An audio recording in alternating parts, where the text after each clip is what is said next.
محمد رسول الله. إن الحمد لله نحمده ونستعينه ونستغفره ونعوذ بالله من شرور أنفسنا وسيئات أعمالنا. من يهد الله فلا مضل له ومن يضلل فلا هادي له، وأشهد أن لا إله إلا الله وحده لا شريك له، وأشهد أن محمدا عبده ورسوله. أما بعد، فإن أصدق الحديث كتاب الله تعالى، وخير الهدي هدي محمد صلى الله عليه وسلم، وشر الأمور محدثاتها، وكل محدثة بدعة، وكل بدعة ضلالة، وكل ضلالة في النار. ثم أما بعد.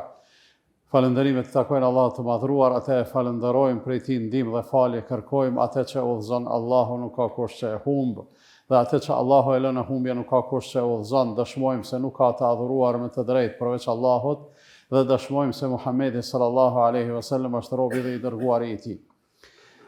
Të nderuar vëllezër, në jetën tonë hymë në shumë betejë. Kemi shumë mos pajtime, debate, qëndrimet kundërta me njerëz e kështu me radhë, edhe si rrjedhoj, nga njerë humbim, nga njerë fitojmë, ose diçka humbim, diçka fitojmë. Mendoj se çdo gjë që humbet nga ato të kësaj dunjaje, të kësaj bote, nuk kanë vlerë, nuk është humbje e madhe, është zemra e besimtarit, është zemra e vllaut, ajo e cila nuk bën në asnjë mënyrë të humbet, për arsye se gjëra tjera shkojnë e vinë, ndërsa lidhja mes njerëzve duhet të mbetet. Nuk ka pasuni, nuk ka aset ma me vlerë se sa njeriu. Andaj, si besimtar, duhet jemi të vetëdijshëm se nuk ka njerëz për me humb, por për me mujt këte me apliku në jetën tonë, padyshim se duhet kujdesemi në radhë parë për zemrat tona. Zemrën duhet me e mirë mbajt, duhet me e majt pastër, duhet mos me lon asgjë me ndot, me kontaminu zemrën. E kam pyet pejgamberin sallallahu alaihi wasallam, kush është njeriu më i mirë? Si pyetje kanë bërë sahabët. Pyetjet e tyre janë të thjeshta. Në ato pyetje s'ka pas komplikime. Kanë ditë me i përmbledh brengat në diçka të thjeshtë dhe konkrete, por gjithsesi e kanë pas edhe atë që kur ja u ka dhënë përgjigjet, s'kam pas nevojë më me e pyet dikën tjetër edhe me u brengos. Dhe i dërguari sallallahu alaihi wasallam kur i kanë thonë kush është njeriu më i mirë, ka thonë kullu mahmumil qalbi saduqil lisan, njeriu më i mirë është ai që e ka zemrën të dëlirë edhe gjuhën që e flet të vërtetën. E kanë pyet prap sahabët, kanë thonë ja Rasulullah, gjuha që e flet të vërtetën është e qartë, po e kuptojmë. Po çajo zemra e dëlirë, çka është ajo? Ka thonë ajo zemër e cila nuk mban në vete la ithme fiha wala baghi. Në atë zemër s'ka mëkat, s'ka anim ka mëkati, edhe s'ka anim ka padrejtësia, ka zullumi. Wala ghilla wala hasad. Gjithashtu në atë zemër nuk ka urrejtje e as xhelozi.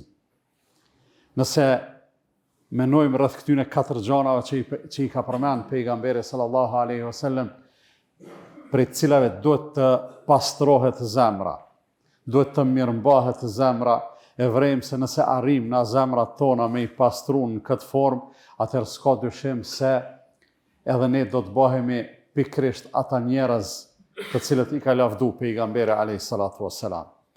Mohimi ose kujdesi që në zemër të mos depërtoj, të mos zëj vend animi ka mëkati, ka hekeqja.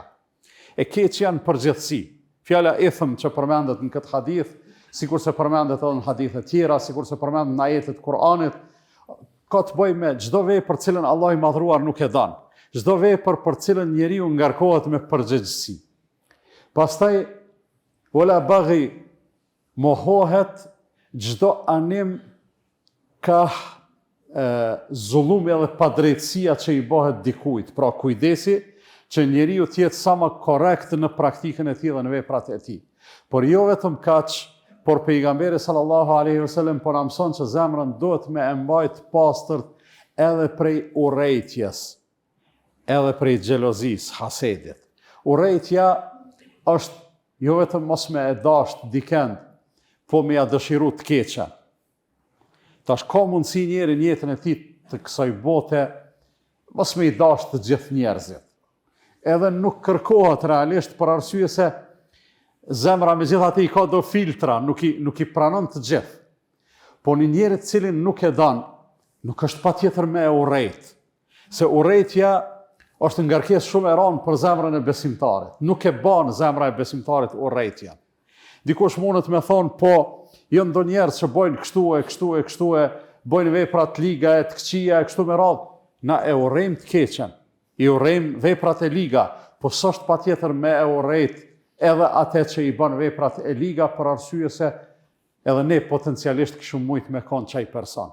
Allahu ka dashur na ka udhëzu, edhe është fisnike që t'ja dëshirojmë udhëzimin edhe përmirësimin edhe atij tjetrit të cilin e shohim duke gabu. Pra urrejtja çon me ja dëshiru të keqen dikujt e këto besimtarin nuk e ban. Ndërsa hasedi që përmendet në këtë hadith, ajo është jo me ja dëshiru të keqen, po mos me undi rahat ti pse filoni është mirë, edhe me dëshiru, qoftë edhe me një dëshirë të pashprehun me fjalë, me dëshiru që ajo e mirë të mos mbetet të ai person. Të gjitha këto pra janë defektet të mëdha me të cilat ne duhet të miremi, duhet t'i eliminojmë, duhet t'i largojmë nga zemrat tona, edhe në këtë mënyrë ne jemi të gatshëm që asnjë njeri mos me e humb. A kemi me ja dal me i majt të gjithë afër, padyshim që jo. Kur flasim për gjëra të këtilla, në asnjë mënyrë unë nuk insistoj se nëse ne si besimtar i praktikojmë këto gjëra, atëherë dunjaja do të rregullohet deri në perfeksion. Në asnjë mënyrë jo, për arsye se gjithë ka njerëz të cilët anojnë ka e mira, shkojnë në xhami dhe ngojnë fjalë të mira, ngojnë udhëzimet të Allahut, hadithet të pejgamberit sallallahu alaihi wasallam, po ka edhe njerëz që shkojnë në vende ku nuk promovohen gjëra të këtilla. Megjithatë, dunjaja sikur se ka qenë gjithmonë gjatë historisë, kështu do të mbetet, do të jetë në një luftë të vazhdueshme mes të mirës edhe të keqes, ndërsa roli ynë të nderuar vëllezër është që të mirën me e shumu sa më tepër. Në mënyrë që sa më tepër të shumohet e mira, e keqja do të paksohet. Por ajo që duhet të mbajmë mend është se për njëri tjetrin kemi shumë nevojë, po kemi nevojë gjithashtu që zemrat t'i mbajmë të pastërta në relacionet që kemi ndërmjet vete. Të mos lojmë asnjë shibël, asnjë ndotje të depërtojnë zemrat tona. Pejgamberi sallallahu alaihi wasallam e ka tregu, e ka dëshmu aspektin e vet njerëzor. Ju ka thonë shokëve të vet, ju ka thonë bashkohanikëve të vet. Ka thonë mos të vjen ndonjëri prej juve me më fol për dikan. Për arsye se edhe unë jam njeri sikur ju edhe ndikohem prej fjalëve të këqija. Pra me ardhë me më thonë valla filoni po bëj këtë çështo, ose po fol këtë çështo, ose e pashë filon venin, ose secili njeri ndikohet. Dhe pejgamberi sallallahu alajhi wasallam ka thonë mos hajdeni më tregu kur gjë. Për arsye se kam dëshirë, që çfarë dëshire ka pas pejgamberi alayhi salatu wasalam, thot kam dëshirë që kur dal para juve të gjithë t'i shoh me dashni, edhe me respekt. Në asnjënin të mos kem asnjë grimc, urrejtje ose hatër çfarë do të qoftë ai. Ky është nivel i pastërtisë së zemrës, nderuar vëllezër, të cilin ai që e arrin kur do të dal para Allahut fuqiplot, do ta meritoj shpëtimin. Allah i madhruar thot, yawma la yanfa'u malun wala banun illa man ata Allah bi qalbin salim. Atë ditë, pra në ditën e daljes dhe ekspozimit para Allahut fuqiplot, nuk do të bëjë dobi as pasuria, e as evladët, e as krahu i fortë, e as pushteti, as pozita që dikush mund ta ketë patur në këtë botë, illa man ata Allah bi qalbin salim. Dobi do të ketë vetëm ai i cili te Allahu ka ardhur me zemër të pastër.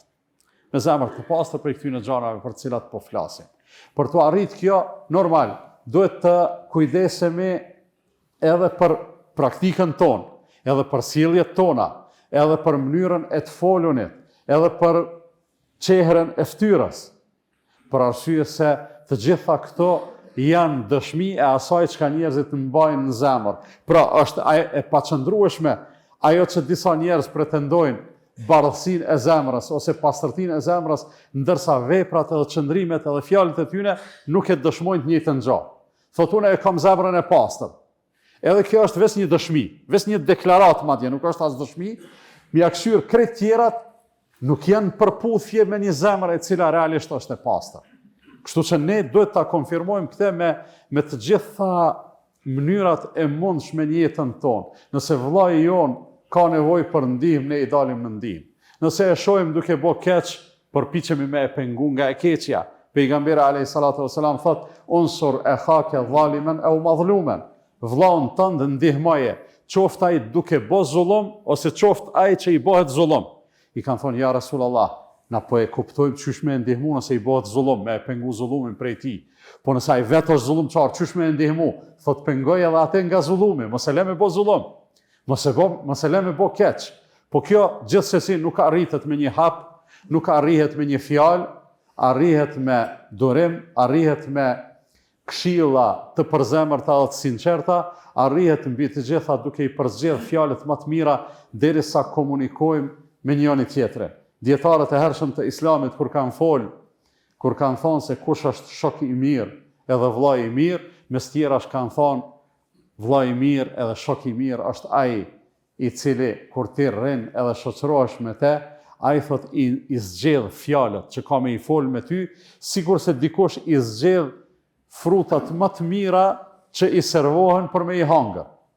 Do thonë kur shkon njëri në bashkë me i vjel disa molla ose disa çfarëdo lloj fruti tjetër qoftë, e zgjedh më të mirën. Nuk e merr atë që është e dëmtuar, nuk e merr atë që është e kalbur e kështu me radhë, po i zgjedh më të mirat. Edhe fjalët ndërmjet vetes zgjidhen më të mirat që është e mundur, për shkak se Allah i madhruar na urdhëron kështu, thotë wa qulu lin-nasi husna, njerëzve foljuni fjalë të mira.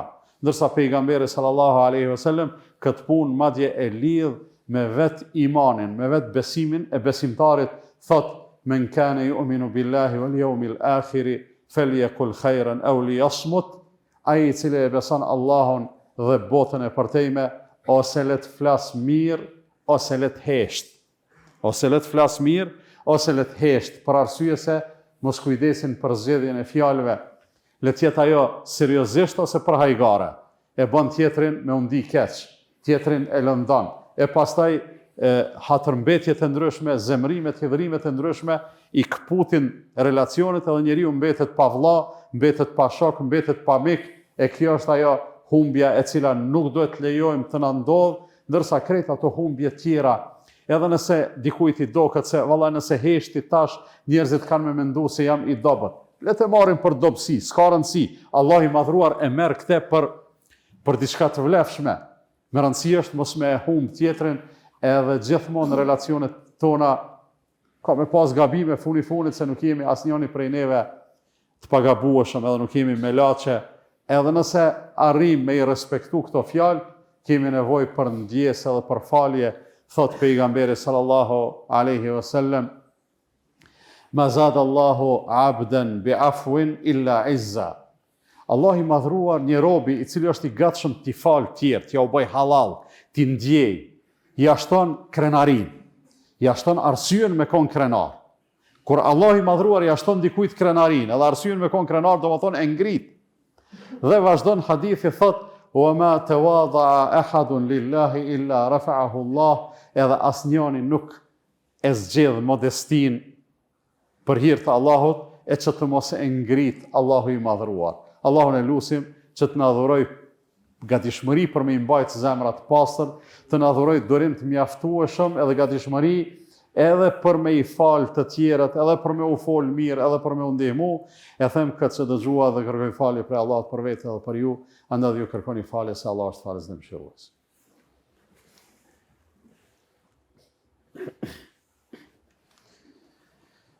Elhamdulillah, wassalatu wassalamu ala rasulillah. Të nderuar vëllezër, njerëzit nga njëherë mashtrohen mas gjonave formale, edhe pse gjonat formale nuk janë të parëndësishme, por ato bëhen të pavlefshme atëherë kur mungon esenca. Për shembull, formalitet janë edhe ato veprimet e namazit që i bojmë. Ardhja jonë në xhami është formalitet, kthimi ka kibla është formalitet, qëndrimi në kam kur çohemi me u fal, marrja tekbir, shkumja në ruku, janë formalitete. Nuk janë të parëndësishme, janë shumë të rëndësishme. Mirë po kur mungon esenca, edhe njeti i mirë edhe i pastërt, ato leçaj bëhen të pavlefshme, ato mundën me u bë edhe të dëmshme.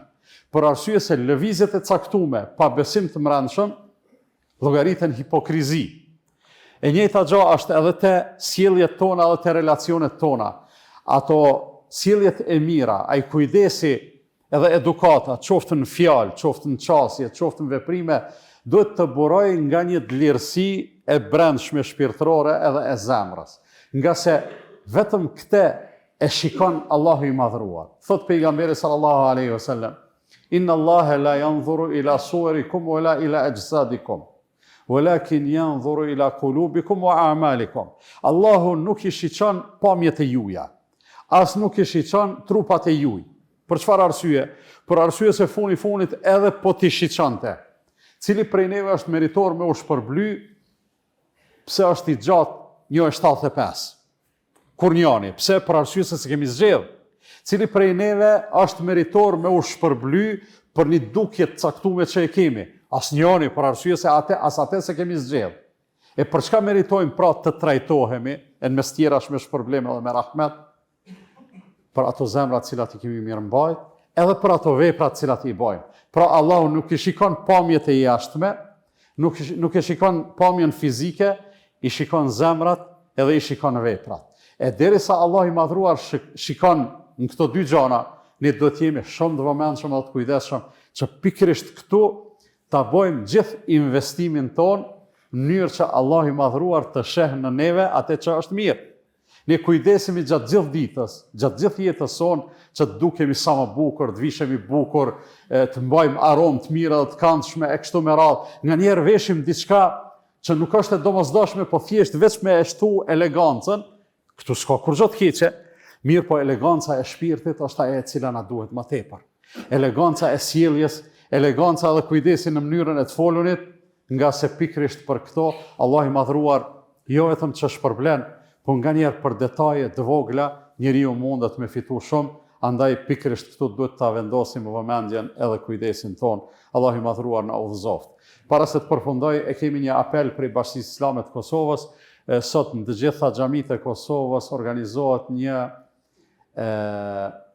organizim për mbledhjen e kontributeve për një vakëf në komunën e Fushë Kosovës. Pra Këshilli i Bashkisë Islame në Fushë Kosovë ka kërku ndihmë edhe për krahje. Ne do ta qesim posteqin, edhe ju me aq sa keni mundësi edhe gatishmëri do të kontriboni, e inshallah kontributet tuaja në radhë parë do të regjistrohen tek Allahu fuqiplot, po pastaj do të investohen aty ku është kënaqësia e tij, e do të mbeten në mënyrë që të shihet hajri me vite edhe me dekada.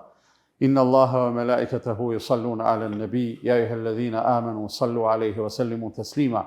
Allahumma salli ala Muhammadin wa ala ali Muhammad kama sallaita ala Ibrahim wa ala ali Ibrahim innaka Hamidum Majid.